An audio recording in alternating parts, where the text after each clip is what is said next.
T6 Texan. Huwag kalimutang mag-like, share, subscribe, at i-ring ang bell para maging updated sa aming mga videos.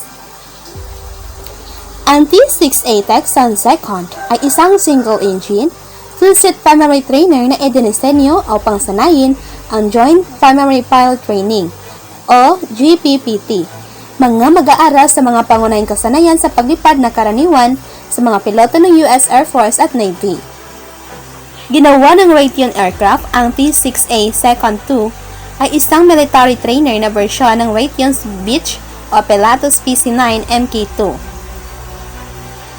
Ang step tandem ng pag-upo sa sulong sabungan ay naglalagay ng isang crew member sa harap ng isa, kung saan ang mga posisyon ng estudyante at instructor ay maaring palitan. Ang isang piloto ay maaring ding magpalipad ng sasakyang panghimpapawid na mag-isa mula sa upuan sa harap. Ang mga piloto ay pumasok sa T6A cockpit sa pamamagitan ng isang side-opening one-piece canopy na nagpakita ng pagtutol sa mga hampas ng ibon sa bilis na hanggang 270 knots. Ang T6A ay may Pratt & Whitney Canada PT6A68 turboprop engine na naghahatid ng 1,100 lakas kabayo. Dahil sa mahusay nitong thrust-to-weight ratio, ang sasakyang panghimpapawid ay maaring magsagawa ng paunang pag-akyat ng 3,100 talampakan o 344.8 meters kada minuto at maaring umabot sa 18,000 talampakan o 5,486.4 meters sa loob ng wala pang 6 na minuto. Ang sasakyang panghimpapawid ay ganap na aerobatic at nagtatampok ng pressurized cockpit na may anti-G system, ejection seat at isang advanced na avionics package na may mga liquid crystal display na nababasa sa sikat ng araw. Bago formal na pangalanan noong 1997, ang T6A ay nakilala sa isang 1989 Department of Defense Trainer Aircraft Master Plan bilang bahagi ng sasakyang panghimpapawid ng Joint Primary Aircraft Training System o GPATS. Kasama sa sistema ang isang suite ng mga simulator, mga kagamitan sa pagsasanay at isang sistema ng pamamahala ng integrasyon ng pagsasanay. Noong February 5, 1996, ginawaran si Raytheon ng GPATS Acquisition and Support Contracts. Unang pagpatakbo ng 60A ay dumating sa Randolph Air Force Base, Texas noong May 2000. Ang buong rate ng kontrata sa produksyon ay ginawad noong December 2001. Ang produksyon ng Air Force ng sasakyang panghimpapawid ay natapos noong 2010.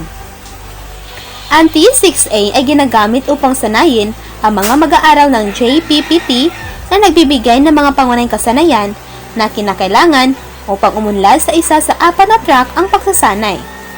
Ang Air Force Bomber Fighter o ang Navy Strike Track, ang Air Force Airlift Tanker o Navy Maritime Track, ang Air Force o Navy Turboprop Track at ang Air Force Navy Helicopter Track. Nagsimula ang pagsasanay ng piloto ng guro sa T6A sa Randolph AFB noong 2000. Nagsimula ang JPPT noong October 2001 sa Modi AFB GA at kasalukuyang nasa Columbus AFB Miss, Vance AFB, Akla at Laughlin AFB at Shepard AFB sa Texas.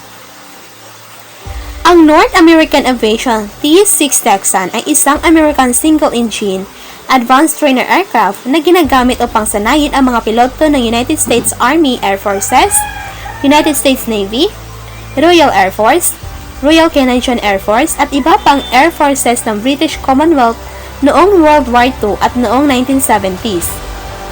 Dinisenyo ng North American Aviation, ang T6 ay kilala sa iba't ibang designasyon depende sa modelo at operating Air Force. Itinaga ito ng United States Army Aircrafts at USAAF bilang 86 at ang United States Navy na the CSNJ at British Commonwealth Air Forces ang Harvard, ang pangalan kung saan ito kilala sa labas ng US. At simulan noong 1948, itinalaga ito ng bagong United States Air Force na T6, kasama ang USN na sumunod noong 1962.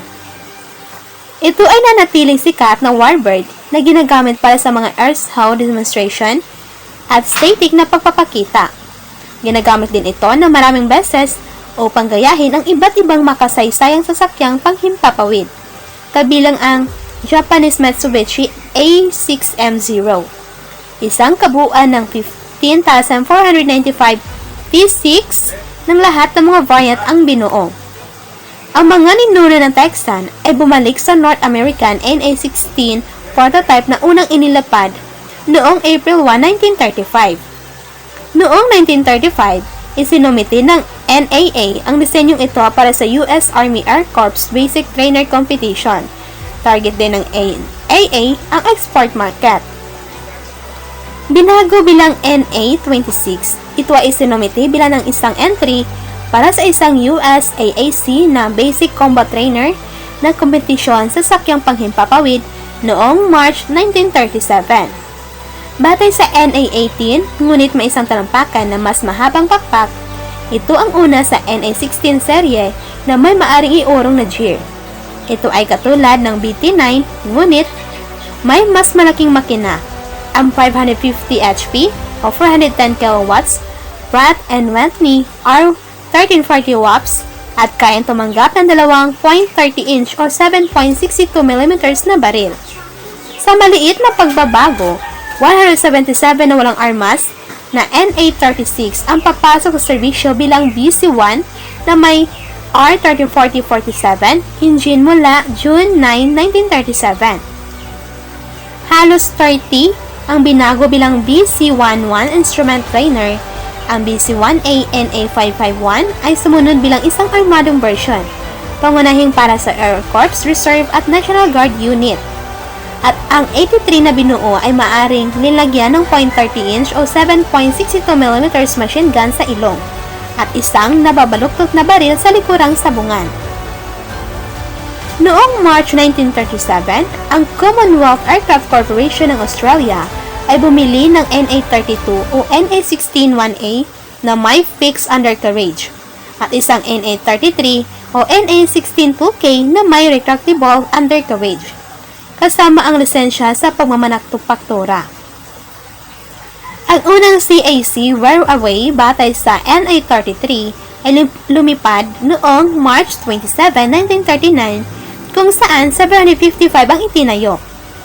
Noong August 1937, bumili ang Mitsubishi Jokogyu KK ng isang NA-16, NA-16-4R o NA-37 na pinapagana ng 450 HP o 340 kW Pratt & Whitney R985 9CG, kabilang ang mga karapatan sa pagmamanufaktura. Ang pangalawang N16, NA-16-4RW o NA-47 na pinapagana ng isang mas maliit na makina ng Wright ay inuutos noong December 1937. Matapos suriin ng Imperial Japanese Navy, pinili ni Kyushu at KK Watanabe Rikusho nang huwag pansinin ang disenyo ng NAA halos kabuuan at nagtayo ng 176 ng medyo katulad na K-10W1 mula 1941 hanggang 1942 na ibinigay ng mga alis ng code name na Oak. Pagkatapos ng WW2 o kilalang World War II, ang Japanese Air Self-Defense Force nagpatakbo ng 195 Texans o 9 T-6Ds, 11 T-6Fs at 175 T-6Gs, at ang Japanese Maritime Self-Defense Force ay nagpatakbo ng 62 o 10 SNJ-4S, 41 SNJ-5S, at 11 SNJ-6S. Ayon kay Don Hagedorn, ang serye ng BC-1A ay maaaring ituring bilang ang tunay na simula ng modernong serye ng 86. Noong December 1938, nagsimulang tumanggap ang British Commonwealth ng una sa 400 Harvard Mark IS o NA-49 para gamitin sa Central Flying School. Pinalakas sila ng 600 HP or 450 kW Pratt & Whitney R1340 S3 H1 WAPs. Noong May 1939, inutusan ng Royal Canadian Air Force ang 30 Harvard Mark na pagkatapos noong November 1939, iniutos ng British Purchasing Commission. Ang una sa kalaunan ay 1275 Harvard Mark II.